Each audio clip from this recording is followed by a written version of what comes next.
American Southwest is like no other place on Earth. Epic in its history, both natural and human, it has been sculpted in intriguing ways over the millennia. It's a landscape that invites the explorer to see how the Earth creates art with the simplest of elements. I'm Art Wolfe. Join me on Travels to the Edge.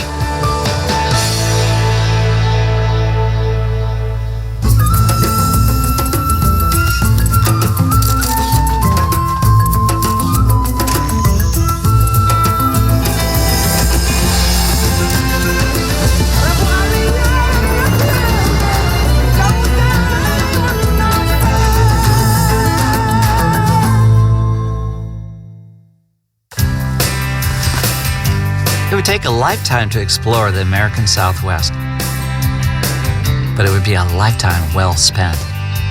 The Southwest covers a large geographic area spanning several states. We'll be focusing on two of them, Arizona and Utah. While this unique region was shaped by the forces of nature, it has also been touched by the hand of man. Because of the distances, we'll be road tripping a bit, starting in Arizona and then heading into Utah.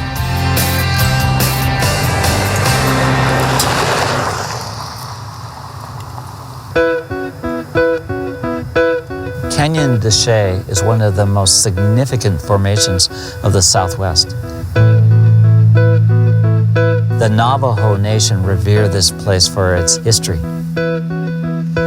I'm fortunate that my guide here in Canyon de Chelly is James Yazzie, a Navajo man that grew up in this canyon.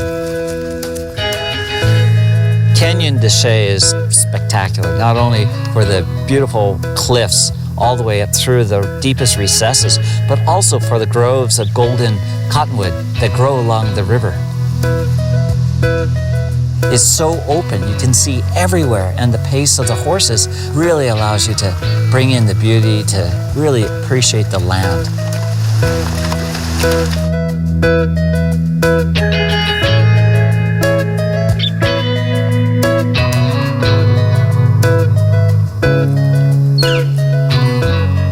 In addition to the natural beauty of this canyon, there's these very significant panels of rock art. Okay, nice. When you first come across a panel, what are you feeling? Are you feeling the same kind of excitement that I feel when I come across this? Oh yeah, these are really, that I mentioned, they're a really spiritual place to me. So it gives me the chill sometimes. Why do you think that the early people made these? These are probably made for, mainly from my point, they're probably a representation of ceremonies. So what would you speculate from the very first people that would put some figurines on this wall to the last? How long of a time are we spanning here? Probably a little over 4,000 to 5,000 years people has been occupying the canyon. They had such distinct styles, from the Anasazi to the Navajo to the Puebloan peoples. Each had a very unique way of recording the human form. There's very, very little destruction. Yeah, there's hardly anybody visits these sites, and even us native here, we're kind of like stayed away. Spiritually, these are really unique sites. That's why we don't touch these. I mean, it's really hard to describe in words.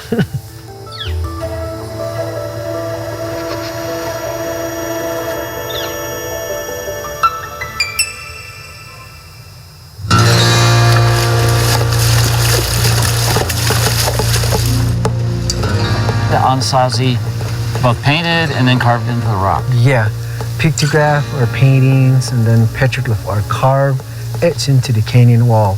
And the walls here like sandstone, it's very soft canyon sandstone. So that would be typically not in an alcove, possibly right out there on a wall. Usually petroglyphs are on the open main canyon walls.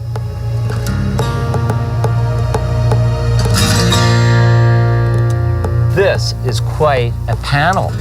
This is a lot of petroglyphs. Tell me a little bit about this wall. It's amazing. This site here, we call it the newspaper wall.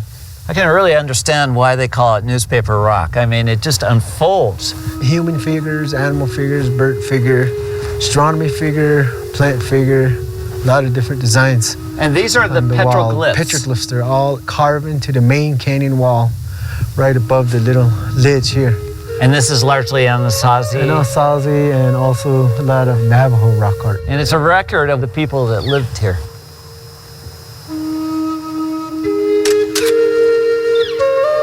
This is great, great light. It's so oblique to the rock that they stand out so beautifully.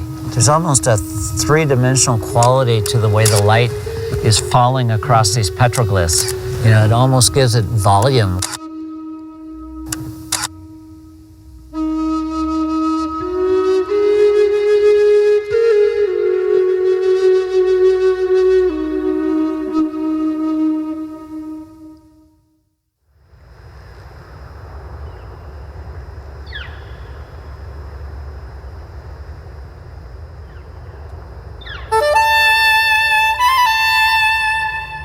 This is one of Kenyon Deshae's classic locations.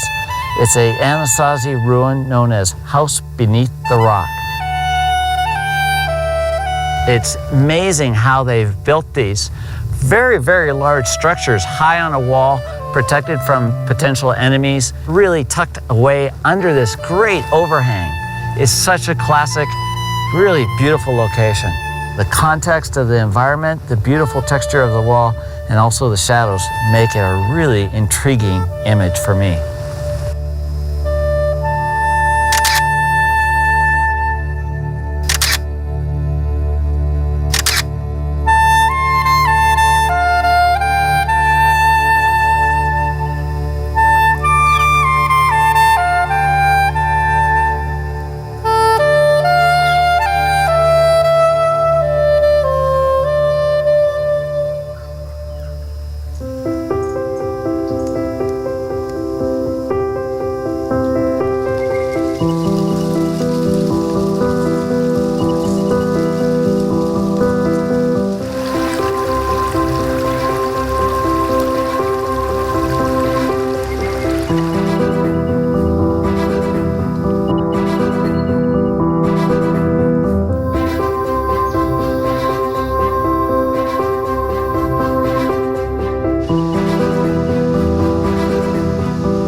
This is the perfect conditions to photograph this subject. I'm in the shadows of these great walls, and everything now is bathed in even, very soft light.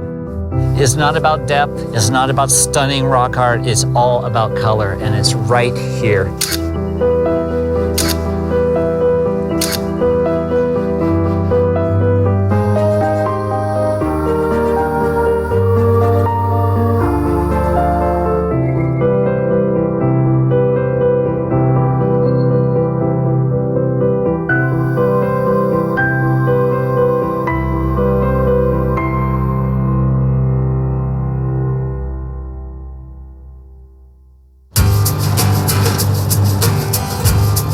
I'm heading northwest to where Arizona borders Utah to see a rarely visited location.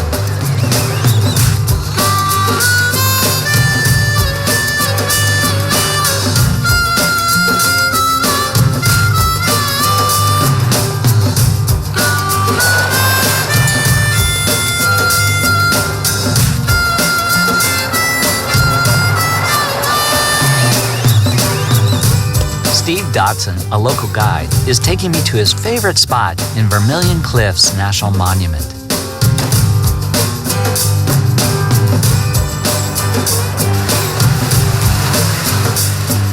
We're going to go up on the Vermilion Cliffs, which is called the Priya Plateau. Priya Plateau is a three-sided plateau with 1,000-foot cliffs around each side. It was declared in '98 as the Vermilion Cliffs National Monument. I've always been around it. I've never gone up on the plateau. Well, you're in for a treat, that's for sure.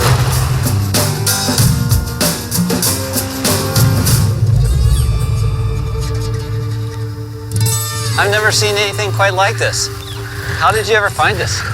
Well, I do guiding up here, you know. Yeah? And actually, not too many locals know about this place. It's a pretty unique spot. I love the way the texture and the red and the yellow intrusions kind of mix into this really abstract patterns. What we have here is the Entrada sandstone. Entrada sandstone, huh? Uh-huh. I'm really liking this shot. What I tried to do in a lot of the landscapes I work is use a wide-angle lens, and with a wide-angle lens, it slightly distorts the reality, but it makes drama. And what's happening here is these really strong vertical lines sweep down the slope and off into the distant landscape, and it creates a really strong sense of depth, and that's exactly what I'm trying to do in this particular shot.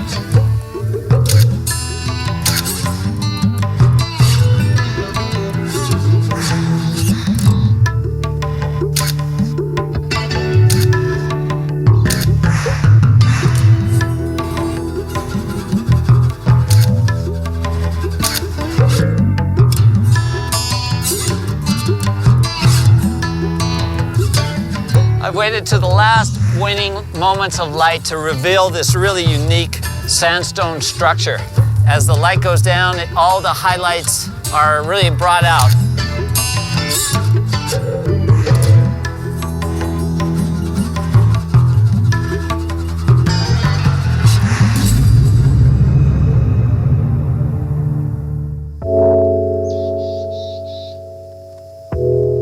This is the valley of these white mushrooms, or hoodoos as they call them. It is so spectacular.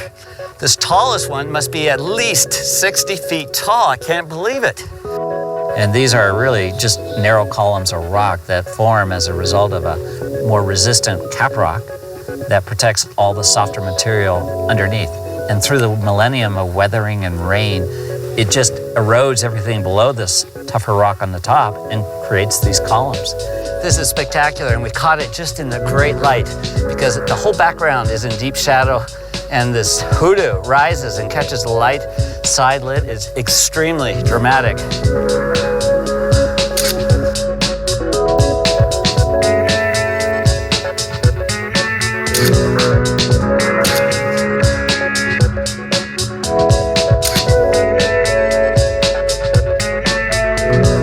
It seems when the light is great, it moves so fast, it makes photographers like myself pretty darn neurotic.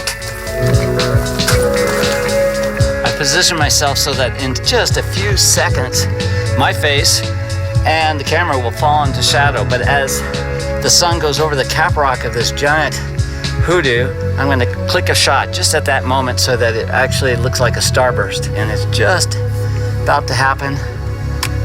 Now it's happening.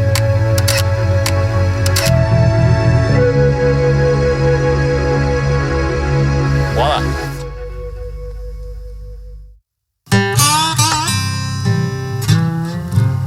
Just across the border in Utah is the Grand Staircase Escalante National Monument, an area that's great to hike and explore.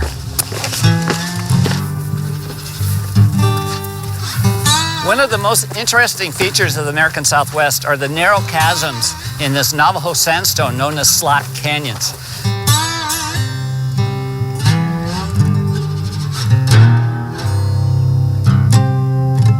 And one of the most engaging, twisted, and narrow of these slot canyons is one known as Spooky Gulch.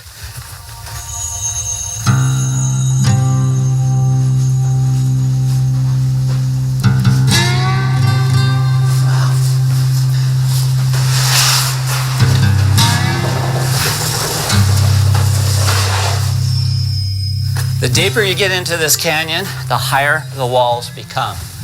And basically, as floods have occurred over the millennia, they keep cutting deeper into this really soft Navajo sandstone. It's really what makes this place special.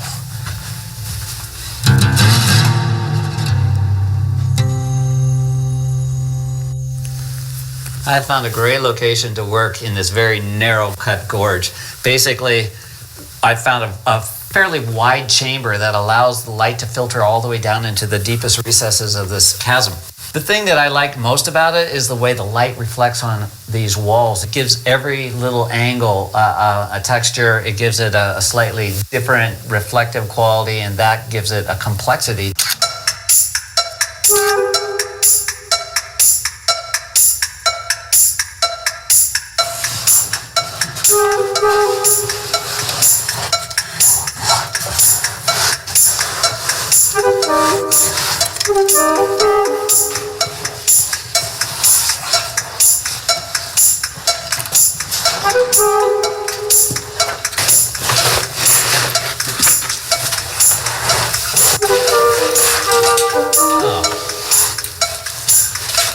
this is where photography ends and maybe exploration starts. Oh boy.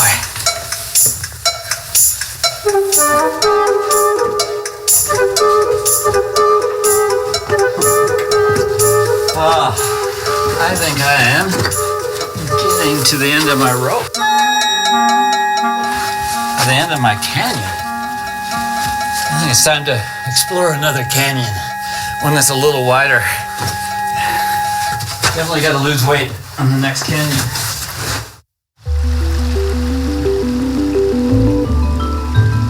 Less than 24 hours ago, this riverbed was flooding, and as the water receded, it revealed a very slick texture. What I'm seeing in this just very small area are some really nice curves. The way the mud is reflecting the sky gives it a very sensuous texture.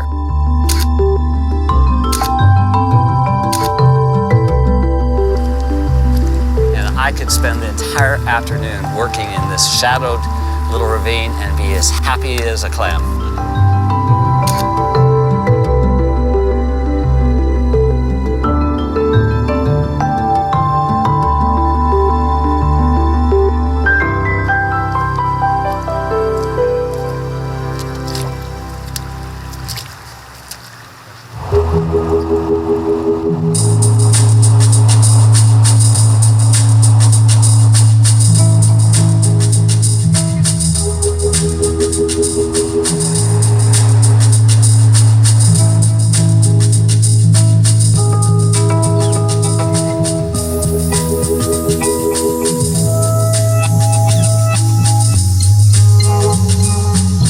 Lake Powell is such an aberration in the desert. This huge body of intricate waterways, open skies, rounded buttes just rising out of the water.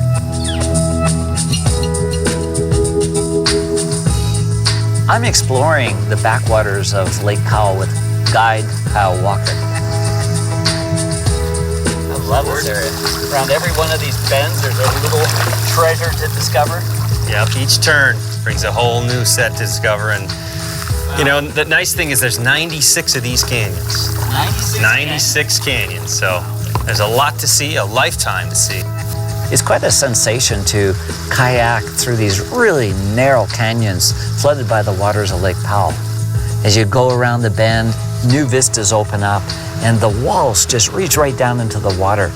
It would be impossible to reach some of these canyons without the waters of Lake Powell. There's no place like it in the world. There's no question. You can't get out of your car and look at what we're looking at. You have to come out and spend some time and want to be where you are.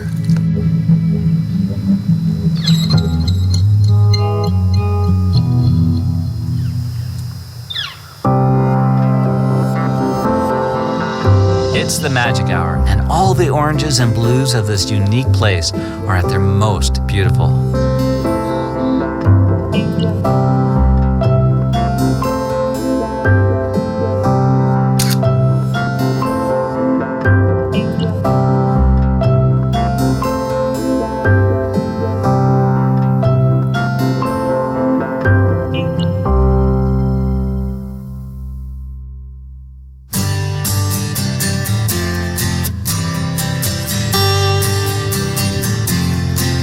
Utah's Zion National Park has soaring rock formations and unique gorges cut by the rivers and streams running through it.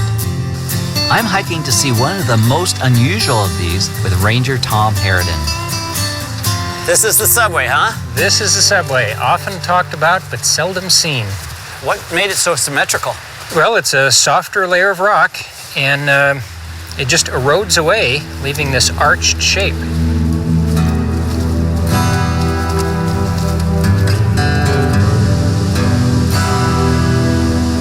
As you get farther and deeper into the subway formation, these deep emerald green pools start to dot the landscape, and the walls literally arch over the top of you.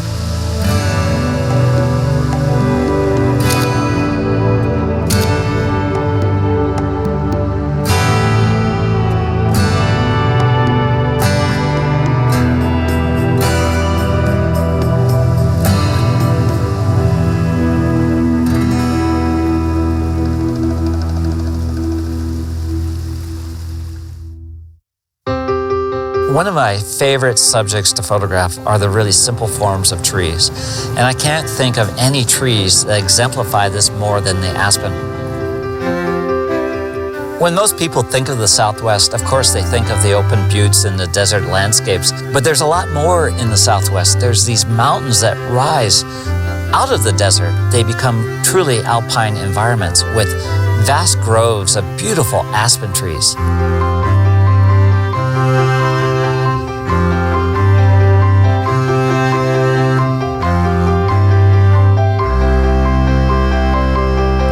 Photographers have been drawn to aspen trees over the years, from Ansel Adams to Edward Weston to many of my modern colleagues. And I think it's the textures, the beauty of these trees.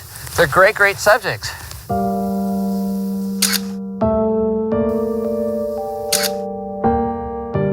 I have found a really nice grove of trees here. There's such a uniformity of the trunks all lined up. There's no distracting elements. The light is perfect. It's a huge light box with these heavy clouds.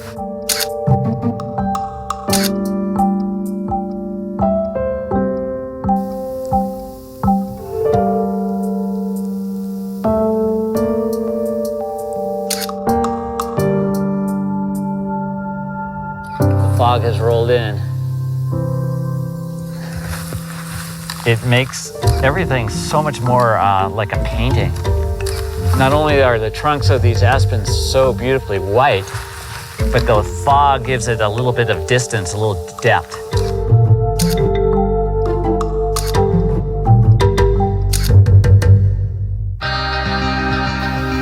I've been photographing the Southwest for over 30 years, and I'll probably keep coming back until I can't press the shutter any longer.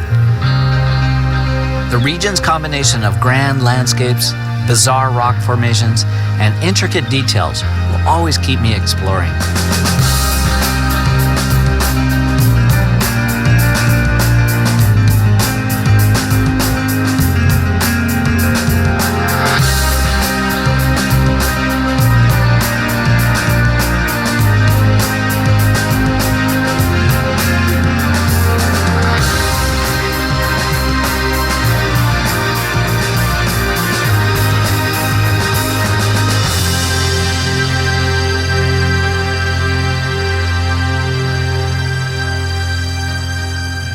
I'm Art Wolfe. Join me next time on Travels to the Edge.